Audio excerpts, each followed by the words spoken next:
प्रेम से बोलिए श्री लक्ष्मी नारायण भगवान की जय। मैं हूँ रीना और आपका हमारे चैनल सुविचार विद रीना में बहुत बहुत स्वागत है। आज हम आपको सुनाने जा रहे हैं पाप मोचनी एकादशी की व्रत कथा और उसका महत्व। हरे कृष्णा प्रिय भक्तों, चैत्र मास के कृष्ण पक्ष की एकादशी का बहुत महत्व है और इस एकादशी को पाप मोचनी एकादशी के नाम से जाना जाता है। प्रिय श्रोताओं, आज हम आपको पाप मोचनी एकादशी की बड़ी ही दुर्लभ कथा सुनाने जा रहे हैं। इन सभी कथाओं को सुनने से मनुष्यों के सभी पाप और संकट कट जाते हैं और सारी मनोकामना भी पूर्ण हो जाती है। तो आप सभी बड़े ही श्रद्धा और प्रसन्न मन से इन कथाओं को पूरा अवश्य सुने। पाप हरनी एकादशी कब मनाई जाएगी?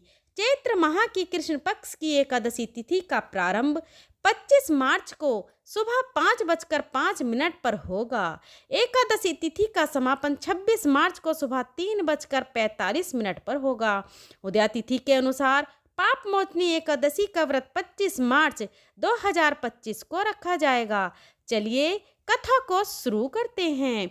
एक बार युधिष्ठिर महाराज ने भगवान श्री कृष्ण से पूछा, हे माधव, फाल्गुन शुक्ल पक्ष की आम्लकी एकादशी के बाद अब चैत्र कृष्ण पक्ष की एकादशी का क्या नाम है, यह बताने की कृपा कीजिए।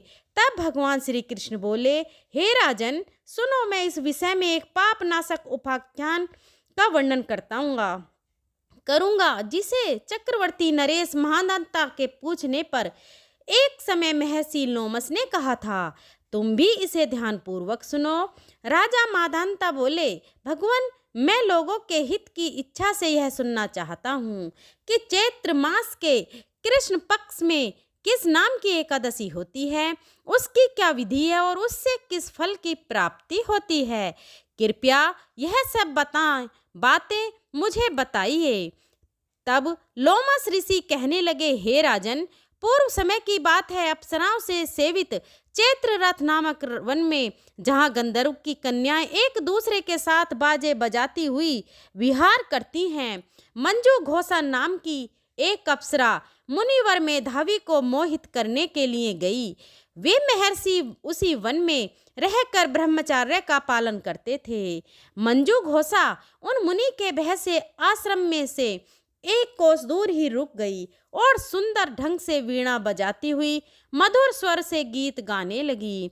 मुनि श्रेष्ठ मेधावी घूमते हुए उधर ही जा निकले और उस सुंदरी अप्सरा को इस प्रकार गायन करते देखकर सेना सहित कामदेव से परास्त होकर बरबस मोह के वशीभूत हो गए। मुनि की ऐसी अवस्था देखकर मंजू घोषा उनके समीप आई और वीणा नीचे रखकर उनका आलिंगन करने लगी। मेधावी भी अब सब कुछ भूलकर उसके साथ रमण करने लगे। कामवश रमण करते हुए उन्हें रात और दिन का भी भान न रहा। इस प्रकार मुनि जानो चित्त सदाचार का लोप होने के कारण अप्सरा के साथ रमण करते करते उन्हें बहुत दिन बीत गए। मंजू घोषा अब देवलोक में जाने को तैयार हुई। जाते समय उसने मुनि श्रेष्ठ मेधावी से कहा, हे ब्राह्मण, अब मुझे अपने देश जाने की आज्ञा दीजिए। मेधावी बोले, देवी, जब तक सवेरे की संध्या न हो जाए तब तक तुम मेरे पास ही ठहर जाओ। अप्सरा कहने लगी, ब्राह्मण, अब तक न जाने कितनी संध्या चली गई। आप मुझ पर कृपा करके जरा बीते हुए समय का विचार तो कीजिए। तब लोमस आगे कहते हैं, राजन, अप्सरा की बात सुनकर मेधावी के नेत्र आश्चर्य से चकित हो गए। उस समय उन्होंने जब बीते हुए समय का हिसाब लगाया तब उन्हें पता चला कि उस अप्सरा के साथ रहते रहते तो उन्हें 57 वर्ष बीत चुके हैं। उसे अपनी तपस्या का विनाश करने वाली जानकर मुनि को उस अप्सरा पर बड़ा क्रोध आया। फिर उन्होंने उसे श्राप देते हुए कहा, पापनी, तो पिशाचनी ही हो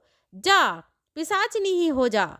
मुनि के श्राप से दग्ध होकर वह विनय से नतमस्तक होकर हाथ जोड़कर बोली, हे विप्र, मेरे श्राप का उद्धार कीजिए।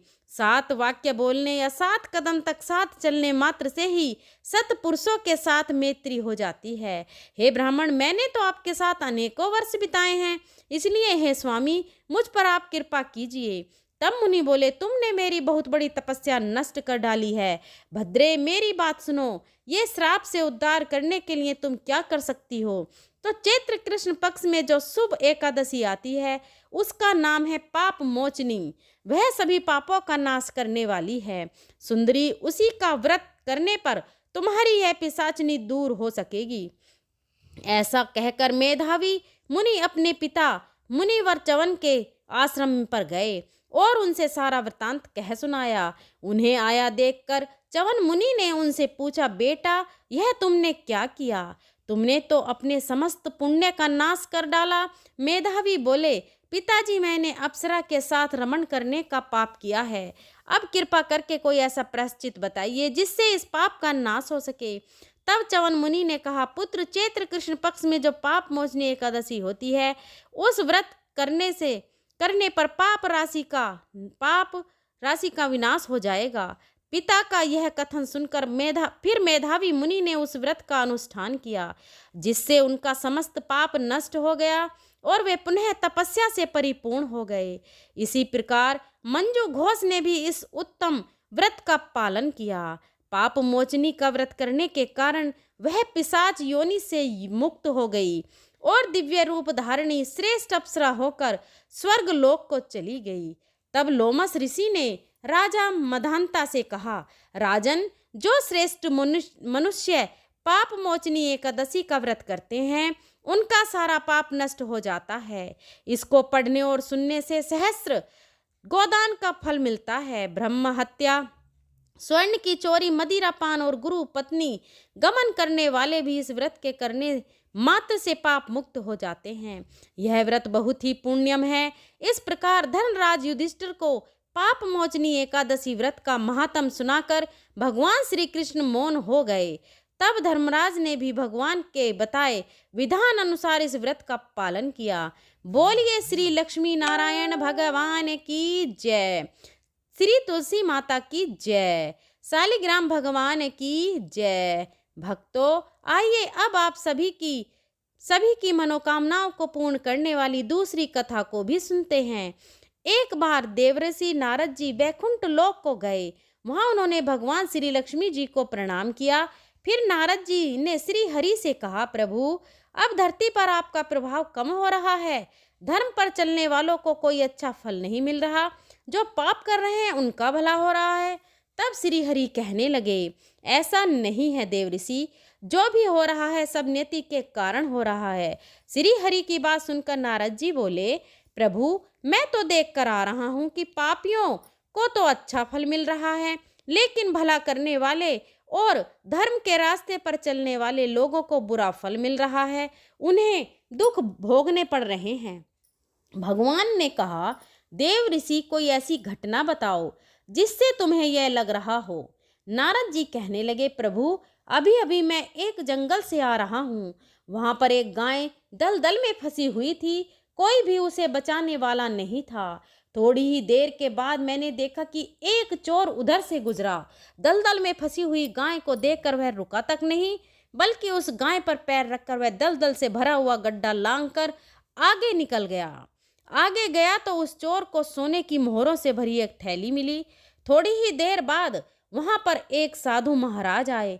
उन्होंने उस गाय को दलदल में फंसा देखा तो गाय को बाहर निकालने की पूरी कोशिश की और पूरी ताकत लगाकर आखिरकार उस गाय को निकाल लिया। गाय को बाहर निकालने के प्रयास में वह साधु महाराज खुद दलदल से लथपथ हो गए थे।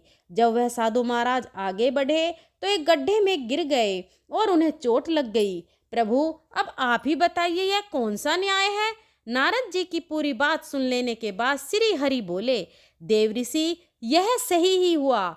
जो चोर गाय पर पैर रखकर भाग गया था, उसकी किस्मत में तो एक खजाना था, लेकिन उसके इस पाप के कारण उसे केवल कुछ मोहरें ही मिल पाईं। वहीं उन साधु महाराज को गड्ढे में इसलिए गिरना पड़ा क्योंकि उनके भाग्य में उस समय मृत्यु लिखी हुई थी, लेकिन एक गाय को बचाने के कारण और उस दलदल से बाहर निकलने के कारण उनके पुण्य बहुत अधिक बढ़ गए और उनकी मृत्यु बस एक छोटी सी चोट में बदल गई। इंसान के कर्म से ही उसका भाग्य तय होता है। देव ऋषि, इसलिए अच्छे कर्म करना कभी नहीं छोड़ना चाहिए।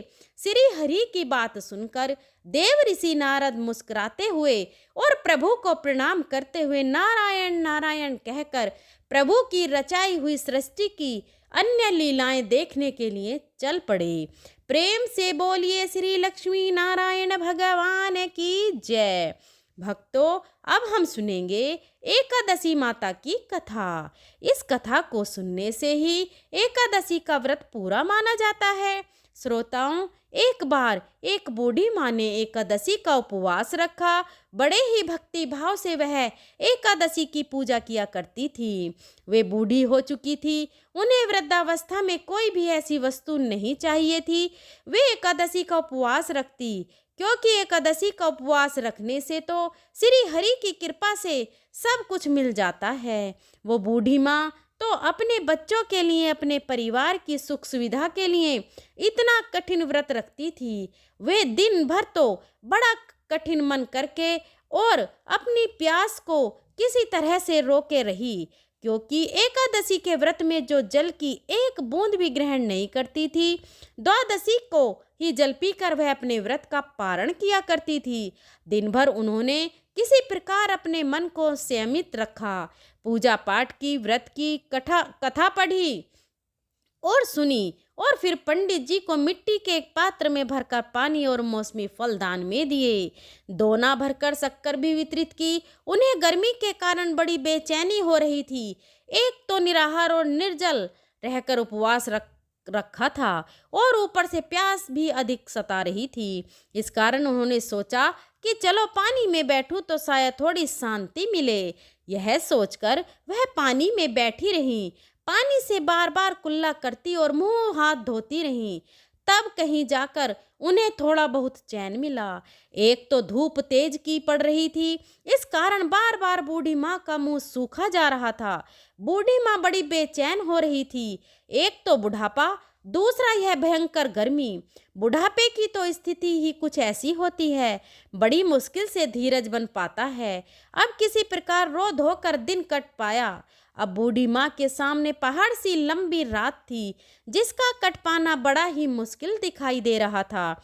चारपाई पर पड़ी हुई बूढ़ी माँ को किसी प्रकार भी शांति नहीं मिल रही थी। बार बार प्यास के मारे गला सूखा जा रहा था और वे इस प्रकार बेचैन होकर करवटें बदलती जा रही थीं। कई बार उठकर वे घर के बाहर जाती, फिर अंदर आ जाती। न उन्हें घर के अंदर शांति मिल रही थी और ना बाहर। वे पड़ी पड़ी एकादशी माता को याद करती रहीं और मन में कहती रहीं कि हे माता, आप मेरी लाज रखिएगा, आप ही मुझे शक्ति दीजिएगा ताकि मैं भली भांति आपका व्रत कर सकूं और यह पहाड़ सी रात सुकून से बीत जाए। प्यास के कारण बूढ़ी माँ की बेचैनी तो बढ़ ही रही थी। उन्होंने धैर्य रखने का बहुत प्रयास किया, लेकिन आखिरकार उनकी सहनशीलता की सीमा टूट गई और वे घबराकर प्यास के मारे एकदम चिल्ला पड़ी। बचाओ बचाओ। बूढ़ी माँ का चिल्लाना सुनकर उनके परिवार के सभी सदस्य उनके आसपास इकट्ठा हो गए और बूढ़ी माँ की चारपाई के पास पहुँच गए। सब बोले, अम्मा जी क्या हुआ, आपको क्यों चिल्ला रही हो? और जब आपसे व्रत नहीं रखा जाता तो इस बुढ़ापे में इतना कठिन व्रत क्यों रख रही हो? अम्मा जी, अगर शरीर में ताकत है तभी तो भक्ति हो पाएगी। आप पानी पी लीजिए। बूढ़ी माँ अपने परिवारजनों से बोली, मेरे तो प्यास के मारे प्राण ही निकल जा रहे हैं, जरा जल्दी से मेरी छाती पर ठंडे पानी का घड़ा रख दो। तो नातिन ने दौड़कर दादी की छाती पर ठंडे पानी का बर्तन रख दिया। तब कहीं जाकर उन्हें थोड़ा बहुत सुकून मिला और जब सुकून मिला तो थोड़ी देर के लिए उन्होंने अपनी आंखें बंद कर ली। इधर एकादशी माता सोचने लगी, ये है तो बूढ़ी माँ, लेकिन बड़े नियम से मेरा व्रत रखती है। चलकर इनकी परीक्षा लेनी चाहिए। ऐसा विचार कर एकादशी माता आधी रात को मुर्गा बनकर कुकड़ू कू करने लगी। मुर्गे की आवाज़ सुनकर बूढ़ी माँ जल्दी से उठी और बाहर जाकर आसमान की ओर निहारा, लेकिन आसमान में तो कहीं भी उन्हें सुबह का तारा दिखाई ही नहीं दिया। अब वे सोचने लगी कि फिर यह मुर्गा भला क्यों और कैसे बोल गया। एक तो उन्हें प्यास लग रही थी, अब थोड़ा बहुत उनका मन भी बेचैन होने लगा। आखिरकार उन्होंने यह दृढ़ निश्चय किया कि अब तो मैं इस व्रत को पूरा करके ही छोड़ूंगी, फिर चाहे व्रत पूरा होने तक मेरे प्राण ही क्यों ना निकल जाएं। मन में ऐसा पक्का निश्चय कर वह वापस चारपाई पर आकर लेट गई। थोड़ी ही देर के बाद एकादशी माता ने उनकी फिर से परीक्षा लेनी चाहिए, तो वह एक छोटी सी कन्या का रूप धरकर गिलास में मीठा पानी लेकर उनके सिरहाने खड़ी हो गई और जोर से बोली, दादी जी सवेरा हो गया है, आप हाथ मुंह धोकर शरबत पी लीजिए। पहले तो शरबत का भरा हुआ गिलास देखकर बूढ़ी माँ का मन ललचाने लगा। प्यास के मारे गला जो सूख रहा था, किंतु अचानक उन्हें याद आया कि उनको तो एकादशी का उपवास है। फिर उन्होंने सोचा कि अभी तो मैं किसी भी तरह से यह शरबत नहीं पी सकती, और फिर वे चुपचाप वापस अपनी चारपाई पर लेट गईं। जैसे ही उनकी आंख लगी तभी उन्हें एहसास हुआ कि मानो किसी ने उन्हें पानी से भरे कुएं में पटक दिया हो। उन्होंने अपने मुंह में पानी की एक बूंद भी नहीं जाने दी, क्योंकि उनका एकादशी का उपवास जो था, और वे पक्के निश्चय के साथ अपना व्रत पालन करती रहीं। थोड़ी ही देर में उन्हें ऐसा लगा मानो सामने आग जल रही हो। आग के कारण बड़ी भारी गर्मी लगने लगी। प्यास के मारे उनके प्राण निकलने लगे, लेकिन इतना सब होने के बाद भी बूढ़ी माँ ने पानी की एक बूंद भी नहीं पी। वे तो बस चारपाई पर बैठी बैठी एकादशी माता का ध्यान करती रहीं। अब सवेरा होने के बस कुछ ही समय है, यह जानकर वे बड़ी तसल्ली के साथ इधर उधर घूमने लगीं।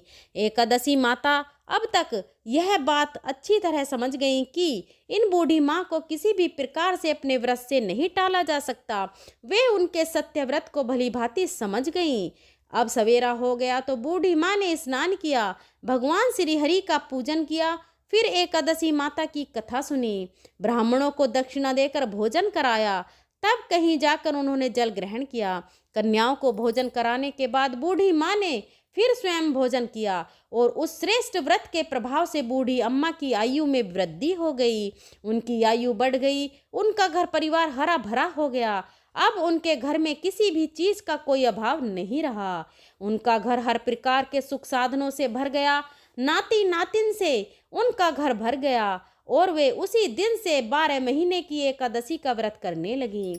एकादशी माता के व्रत के पुण्य प्रताप से इस संसार में हर प्रकार के सुख भोग कर वह बूढ़ी माँ अंत में भगवान श्री हरि के धाम को चली गईं। जैसे एकादशी माता ने उन बूढ़ी माँ को और उनके परिवार को हरा भरा किया, वैसे ही एकादशी माता हम सभी की मनोकामनाएं पूर्ण कीजिएगा। प्रेम से बोलिए श्री लक्ष्मी नारायण भगवान की जय, एकादशी माता की जय।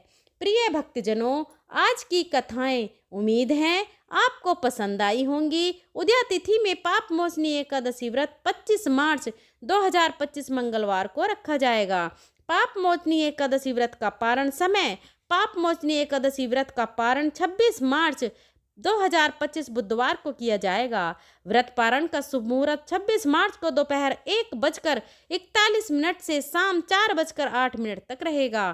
पूजा विधि: सुबह जल्दी उठकर स्नान आदि से निवृत्त हो जाएं, घर के मंदिर में दीप प्रज्वलित करें, भगवान विष्णु का गंगा जल से अभिषेक करें, भगवान विष्णु को पुष्प और तुलसी दल अर्पित करें। अगर संभव हो तो इस दिन व्रत भी रखें, भगवान की आरती करें, भगवान को भोग लगाएं। इस बात का विशेष ध्यान रखें कि भगवान को सिर्फ सात्विक चीज़ों का भोग लगाया जाता है। भगवान विष्णु के भोग में तुलसी को जरूर शामिल करें। ऐसा माना जाता है कि बिना तुलसी के भगवान विष्णु भोग ग्रहण नहीं करते हैं। इस पावन दिन भगवान विष्णु के साथ ही माता लक्ष्मी की पूजा भी करें। इस दिन भगवान का अधिक से अधिक ध्यान करें। पूजा सामग्री की लिस्ट: श्री विष्णु जी का चित्र अथवा मूर्ति, नारियल, सुपारी, फल, लौंग, धूप, दीप, घी, पंचामृत, अक्षत, तुलसी दल, चंदन, मिष्ठान। जय श्री कृष्ण। दोस्तों, आपको ये कथाएं और जानकारी कैसी लगी, कृपया कमेंट करके जरूर बताइएगा। अगर वीडियो पसंद आई हो तो वीडियो को लाइक करें और अपने दोस्तों और फ्रेंड और फैमिली में जरूर शेयर करें। कमेंट बॉक्स में जय श्री कृष्णा, जय विष्णु भगवान लिखना ना भूलें। और ऐसी ही और भी बहुत सारी कहानियों को सुनने के लिए हमारे चैनल सुविचार विद रीना को सब्सक्राइब करें। अगर मेरे बोलने में कोई त्रुटि रही हो तो मैं हाथ जोड़कर क्षमा प्रार्थी हूँ। मिलते हैं अगली वीडियो के साथ, तब तक के लिए धन्यवाद।